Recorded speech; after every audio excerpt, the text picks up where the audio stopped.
بن ذهل بن شيبان، من هند بنت عامر بن مالك بن تيم الله بن ثعلبة، عمرو بن أبي ربيعة الذي يعرف بالمزدلف. هند هذه تعرف بصائدة النعام، رأت مجموعة من النعام تسير ولم يكن في الحي أحد من الرجال، فامتطت فرس أبيها وطردت النعام واصطادت بعضا من النعام. وأيضا ولد لأبي ربيعة من مارية بنت عامر بن مالك. مارية هنا يعني عند العرب تعني المها، وكان من أشهر الماريات مارية ذات القرطين أم الملوك الغساسنة. نعم، أقول وولد لأبي ربيعة من مارية بنت عامر بن مالك أخت صائدة النعام، ولد له ولده عبد الله بن أبي ربيعة، وولد له أيضا من أرنب بنت ثعلبة بن شيبان ولده الحارث بن أبي ربيعة، وولد له أيضا نهاز بن أبي ربيعة. من بني عمرو بن أبي ربيعة حارثة بن عمرو ذو التاج، كان رئيسا على بكر بن وائل يوم بوارة، وهو يوم معركة جرت بينهم وبين المنذر بن ماء السماء. وعامر بن عمرو أيضا الملقب بالخصيب لكرمه منهم، وكعب بن عمرو، وقيس بن عمرو، ومعاوية بن عمرو. معاوية بن عمرو أمه جارية أم ولد، وأيضا مالك بن عمرو.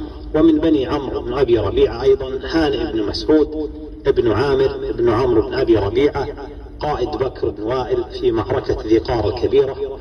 ومن ساداتهم أيضا هانئ بن قبيصة بن هانئ بن مسعود. ومنهم مفروق بن عمرو الذي يلقب بالأصم، مفروق بن عمرو، عمرو هو الأصم، ابن قيس بن مسعود، وهو من سادات بني شيبان وفرسانه. ومنهم أيضا الشاعر الأعشى، لكنه أعشى بني ربيعة وليس أعشى قيس الشاعر الكبير.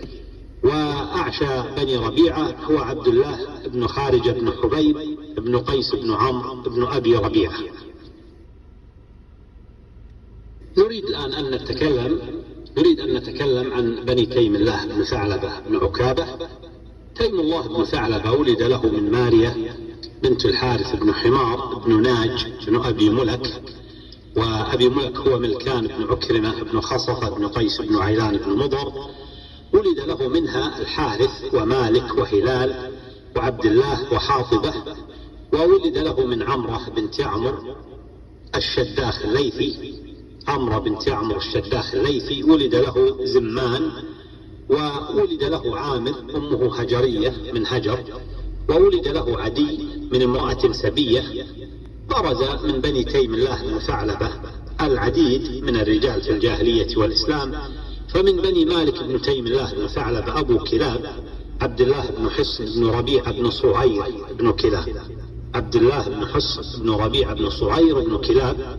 وعبد الله من أعلم العرب بالأنساب، وهو الذي ضرب به المثل في ذلك، فيقولون أنسب من ابن لسان الحمرة. إذا أرادوا أن يصفوا إنسان بمعرفته النسب يقولون فلان أنسب من ابن لسان الحمرة، ولسان الحمرة هو أبوه حصن بن ربيعة. ومنهم كذلك زهير ابن أمية ابن حنتم بن عدي بن الحارث بن تيم الله بن ثعلبة الذي آسر مروان القرظ بن زنباع العبسي. ومنهم نهار بن توسعة بن تميم بن عرفجة بن عمرو بن حنتم بن عدي بن الحارث بن تيم الله بن ثعلبة. نهار هذا شاعر مشهور، توفي في السنة 83 من الهجرة، وهو الذي قال الأبيات المشهورة: أبي الإسلام لا أب لي سواه، إذا افتخروا ببكر أو تميم، دعي القوم ينصر مدعيه فيلحقه بذي النسب الصميم، وما كرم ولو شرفت جدود، ولكن التقي هو الكريم. ومنهم حية بن جعون بن رئاب بن ربيعة بن الشرعبي بن ذهل بن مالك بن تيم الله الذي أسر الأقرع بن حابس بن عقال بن محمد بن سفيان بن مجاشع في يوم زبالة. ويوم زبالة هو معركة بين بني تميم وبني بكر بن وائل. ومنهم أيضا عكرمة الفياض. عكرمة الفياض هذا هو عكرمة ابن ربعي بن عمير بن صبيح بن لأي ابن مالك بن تيم الله بن ثعلبة، لقب بالفياض لكرمه.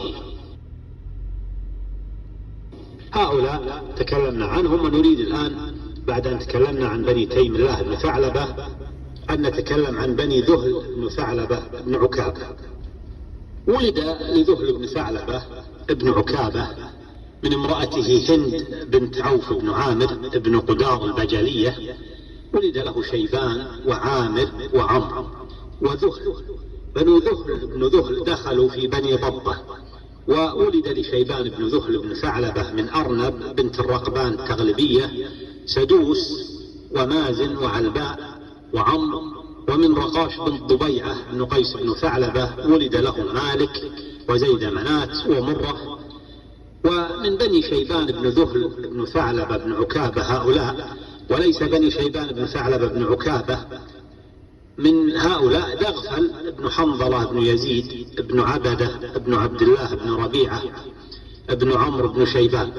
ودغفل هذا هو المشهور بالنسابة البكري، هذا من نسابة العرب المشاهير ومن العارفين بعلم النجوم. شأنه في ذلك شأن الكثير من بني عمرو بن شيبان الذين اشتهروا بمعرفة النجوم. توفي دغفل في السنة 65 من الهجرة، توفي غريقا في معركة شارك بها ضد الخوارج الأزارقة. ومن بني سدوس بن شيبان بن ذهل بن ثعلبة الخارجي الخبيث عمران بن حطان بن ظبيان بن شعل بن معاوية بن الحارث بن سدوس، هلك في السنة 89 من الهجرة.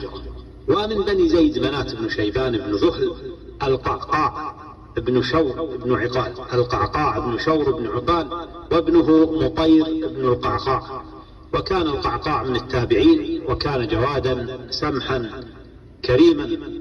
ومن بني مازن بن شيبان بن ذهل إمام أهل السنة والجماعة، إمامنا الإمام أحمد بن محمد بن حنبل بن هلال بن أسد بن إدريس بن عبد الله بن حيان بن عبد الله بن أنس بن عوف بن قاصد بن مازن بن شيبان بن ذهل، توفي رحمه الله في السنة 41 بعد 200 للهجرة.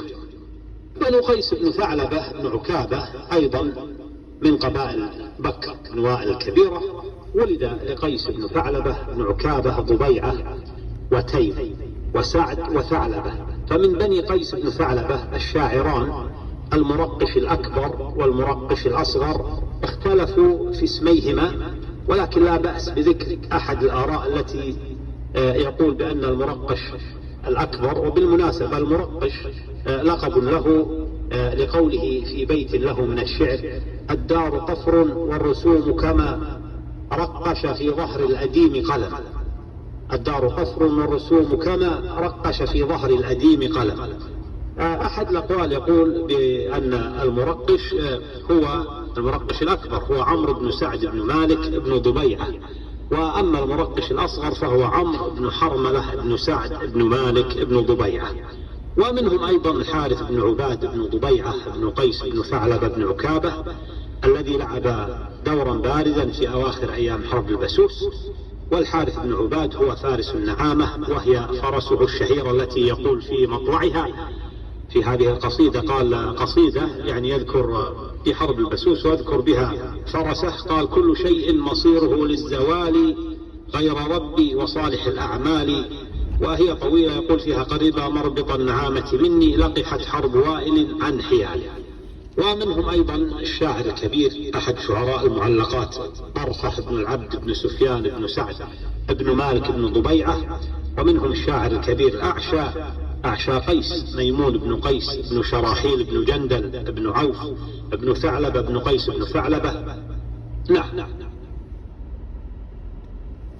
الآن نقول أيضا ولد للجيم بن صعب من صفية بنت كاهل بن أسد بن خزيمة حنيفة والأوقص ولحيم. ومن حذام بن جسر بن تيم بن يقدم بن عنزة ولد له ابنه عجل.